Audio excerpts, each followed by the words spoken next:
തുടക്കം മധുരത്തിൽ തന്നെയായാലും. Hi friends, ഇന്ന് നമ്മുടെ കുട്ടിയൊരു വ്ളോഗാണ്. ഇന്ന് ഞങ്ങളുടെ അമ്പലത്തിലെ പ്രതിഷ്ഠാദിനാണ്, കുടുംബക്ഷേത്രത്തിൽ. അപ്പോൾ പായസം ഒഴിഞ്ഞ് നേരമുണ്ടായില്ല. പാൽപ്പായസം, കഠിനപ്പായസം, പിന്നെ അവിലും മലരും ശർക്കരയും, അങ്ങനെ പല പല ഐറ്റംസ് മിനിറ്റ് വെച്ചിട്ട് ഇങ്ങനെ വന്നുകൊണ്ടിരുന്നു. ഇതാണ് കേട്ടോ ഞങ്ങളുടെ കുടുംബക്ഷേത്രം. ഇവിടെ കൊട്ടും കാര്യങ്ങളൊക്കെ ഉണ്ടായിരുന്നു. പക്ഷെ രാവിലെ അതൊന്നും തിരക്കായ കാരണം ഒന്നും എടുക്കാൻ പറ്റിയില്ല. പിന്നെ ഞങ്ങളൊന്ന് നടക്കാൻ ഇറങ്ങി. അവിടെ അടുത്ത് തന്നെ പാറയും കാടൊക്കെ ഉണ്ടെന്ന് പറഞ്ഞപ്പോൾ ഞങ്ങൾ ജസ്റ്റ് കുട്ടികൾക്ക് ബോറടിച്ചപ്പോൾ ഒന്ന് നടക്കാനായിട്ട് പോയിട്ടോ. നോക്കുമ്പോൾ അവിടെ ആദ്യം തന്നെ ആരൊക്കെ വന്നിരിക്കുന്നുണ്ടായിരുന്നു. എന്നാലും നമ്മുടെ കുട്ടികളുടെ ഒരു ആഗ്രഹമില്ലെന്ന് വിചാരിച്ച് കയറി. സംഭവം വലിയൊരു പാറയായിരുന്നു കേട്ടോ. പുലിമുരുകനിലൊക്കെ സീനിൽ കാണുന്ന പോലെ വലിയൊരു പാറയായിരുന്നു.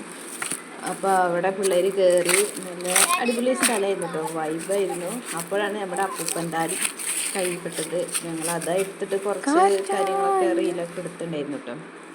അപ്പോൾ ഇതാണ് നമ്മുടെ പാറ. കണ്ട പിള്ളേർ കയറിയിരിക്കണേ. അതിൻ്റെ മുകളിൽ തന്നെ, പാറയുടെ മുകളിൽ തന്നെ ഒരു ശീമക്കൊന്ന, ഒരു മരം നിൽക്കുന്നുണ്ട് കേട്ടോ. ഞങ്ങളുടെ ശീമക്കൊന്നാന്നാണ് പറയുക. ഇനിയിപ്പോൾ നിങ്ങളുടെ ഓരോരോ സ്ഥലത്തേക്ക് ഓരോ പേരാണല്ലോ. അപ്പോൾ അവിടെ മക്കൾ കയറി ഫോട്ടോ ഒക്കെ പോസ്റ്റ് ചെയ്ത് 2-3 ഫോട്ടോ ഇതൊക്കെ എടുത്തിട്ടാണ് ഞങ്ങൾ പോകുന്നത്. നല്ല വൈബായിരുന്നു കേട്ടോ. അധികം വെയിലും ഉണ്ടായില്ല, നല്ലൊരു കാറ്റും കൊടുത്ത്. കുട്ടി ഗോവിന്ദ കുട്ടി, ഗോവിന്ദസ്വാമി ചപ്പട് ഞാൻ ബാക്കിക്കാം. ഓണാണ് വാക്കൊക്കെ എഡിറ്റ് ചെയ്തോ.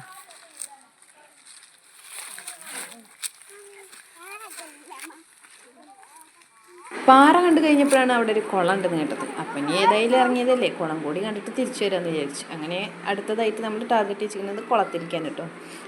നല്ല കാടായിരുന്നു, അതുകൊണ്ട് നല്ല ചപ്പും ഉണ്ടായിരുന്നു. പക്ഷെ വഴികളുണ്ട് കേട്ടോ അവിടെ, കുളത്തേക്ക് പോകണ വഴി ഉണ്ടായിരുന്നു. അതുകൊണ്ട് പിന്നെ അത്രയ്ക്കാണ്ട് ഇതുണ്ടായി. ഞാൻ പിള്ളേർ കുളം കാണാനുള്ള ആഗ്രഹം കൊണ്ട് പായാണ് കേട്ടോ.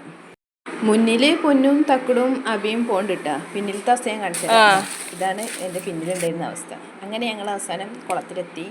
കുളം കണ്ട വഴിക്ക് പിള്ളേർ ഓടിച്ചെന്നിട്ട് ആദ്യം നോക്കണത് മീനുണ്ടോന്ന് കേട്ടോ. പക്ഷേ അവർക്ക് മീനൊന്നും അതിൽ കണ്ടില്ല.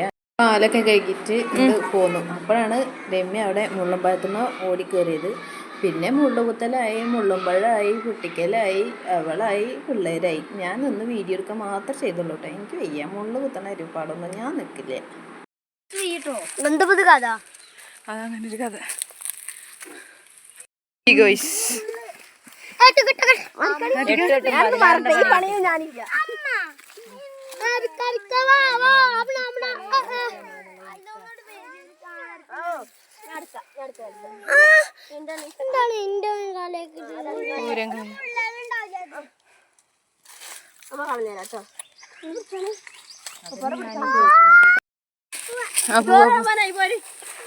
അതെ, ആ പൂവ് എൻ്റെ ചെവിക്കുള്ളതാണ് കേട്ടോ, ഉറപ്പാണ്. നല്ല ഭംഗിയായിട്ട് പൊട്ടിച്ചെന്നൊക്കെ പറഞ്ഞ്. അപ്പോൾ അത്രയേ ഉള്ളൂ. Tata, bye bye.